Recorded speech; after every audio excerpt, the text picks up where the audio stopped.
कभी प्यासे को पानी पिलाया नहीं, बाद अमृत पिलाने से क्या फायदा। कभी गिरते हुए को उठाया नहीं, बाद आंसू बहाने से क्या फायदा। कभी प्यासे को पानी पिलाया नहीं, बाद अमृत पिलाने से क्या फायदा। मैं तो मंदिर गया पूजा आरती की, पूजा करते हुए ये ख्याल आ गया। कभी माँ बाप की सेवा की ही नहीं, सिर्फ पूजा के करने से क्या फायदा। कभी प्यासे को पानी पिलाया नहीं, बाद अमृत पिलाने से क्या फायदा।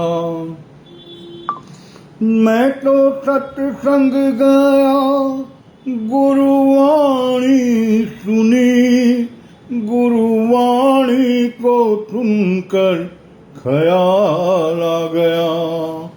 जन्म मानव का लेके दया न करी, फिर मानव कहलाने से क्या फायदा। कभी प्यासे को पानी पिलाया नहीं, बाद अमृत पिलाने से क्या फायदा। मैंने दान किया, मैंने जप तप किया, दान करते हुए ये ख्याल आ गया। कभी भूखे को भोजन खिलाया नहीं, दान लाखों का करने से क्या फायदा। कभी प्यासे को पानी पिलाया नहीं, बाद अमृत पिलाने से क्या फायदा। गंगा नहाने हरिद्वार काशी गया, गंगा नहाते ही मन में ख्याल आ गया। तन को धोया मगर मन को धोया नहीं, फिर गंगा में नहाने से क्या फायदा।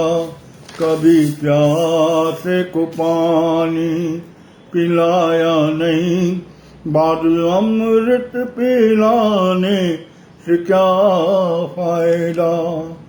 मैंने वेद पढ़े, मैंने शास्त्र पढ़े, शास्त्र पढ़ते हुए ये ख्याल आ गया।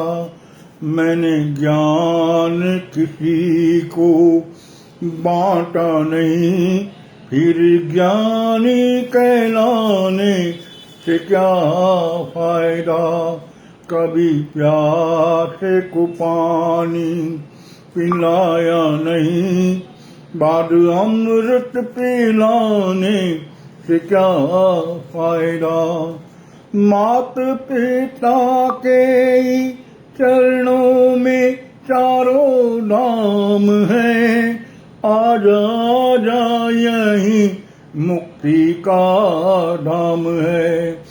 पिता माता की सेवा की नहीं, फिर तीर्थों में जाने से क्या फायदा।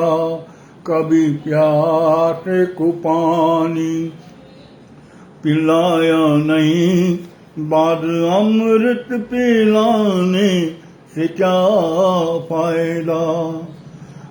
कभी गिरते हुए को उठाया नहीं, बाद आंसू बहाने से क्या फायदा।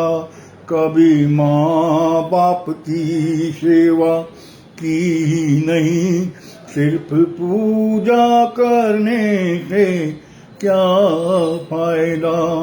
जन्म मानव का लेके दया न करी, फिर मानव कहलाने से क्या फायदा। कभी भूखे को भोजन खिलाया नहीं, दान लाखों का करने से क्या फायदा। तन को धोया मगर मन को धोया नहीं, फिर गंगा नहाने से क्या फायदा। मैंने ज्ञान किसी को बांटा नहीं, फिर ज्ञानी कहलाने से क्या फायदा। पिता माता की सेवा की ही नहीं, फिर तीर्थों में जाने से क्या फायदा।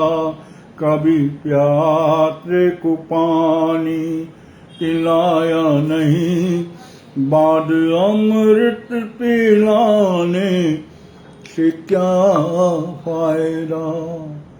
जब माता पिता जीवित होते हैं उस समय में हम उनकी कदर नहीं करते,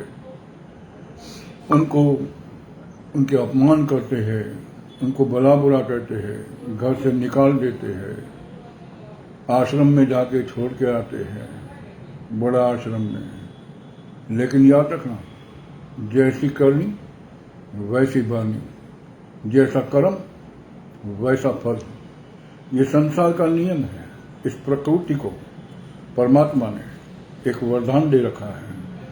इस प्रकृति पर जितने भी आप चीज इकट्ठा कर लो, कितना भी धन कमा लो, कितने भी बंगले बना लो, गाड़ी बना लो, मोटर बना लो, ऑफिस बना लो, लेकिन याद रखना, कफन में जेब नहीं हुआ करती। यहाँ से एक सुई की नोक भी कोई नहीं ले जा सकता। ये सब दरा पर ही रहने वाला है, इधर का माल इधर ही रहने वाला है। इसलिए अच्छे कर्म करो, सबसे प्रेम करो, निष्काम कर्म करो, सबका भला करो। जीवन में जितना हो सके दान पुण्य ये करते रहो, भूखों को खिलाते रहो, विधवा को अनाज देते रहो, गरीबों को ऑपरेशन कराते रहो, अच्छे अच्छे कर्म करते रहो। आपका पैसा कभी खूटने वाला नहीं है। जितना धन आप लुटाते जाएंगे उतना धन बढ़ता जाएगा। ये इस प्रकृति का नियम है। किसान जमीन में एक बीज डालता है और बदले में लाखों करोड़ों बीज पाता है। ठीक उसी तरह से देने से आज तक कोई कम नहीं हुआ है, कोई खूटा नहीं है। देने से धन बढ़ता है। इसलिए हमेशा सर्वस्व प्रेम करो, अपने स्वरूप को जानो कि मैं कौन हूँ, कहाँ से आया हूँ, क्यों आया हूँ, भगवान ने मुझे क्यों भेजा है। जब ये सवाल खुद से पूछोगे, याद रखना अंदर भीतर से आवाज आएगी। परमात्मा अंदर सूक्ष्म रूप में बैठा है, आपको भीतर से आवाज देगा कि तू आया है अपने स्वरूप को पहचानने के लिए, तू आया है खुद को जानने के लिए कि मैं कौन हूँ, कहाँ से आया हूँ, क्यों आया हूँ, परमात्मा ने मुझे क्यों भेजा है। अंदर भीतर से आवाज आएगी कि तू आया है इस 84 के चक्कर से छूटने के लिए, तू आया है आवागमन के चक्कर से छूटने के लिए, तू आया है अपने स्वरूप को जानने के लिए। सब में परमात्मा देखना है, सर्व में परमात्मा है। एक नजर पे सब जग उपजा, कौन चंगा कौन मंगा, किसको मैं चोर बोलूं, किसको साथ बोलूं। उसने रूप बनाए हैं नए नए, चेहरे सबके अलग अलग है, नूर सब में एक है, शक्ति सब में परमात्मा की एक है। इसलिए सर्व से प्यार करो, सबको जाके प्रेम दो। प्रेम ही परमात्मा का नाम है। हरि ओम।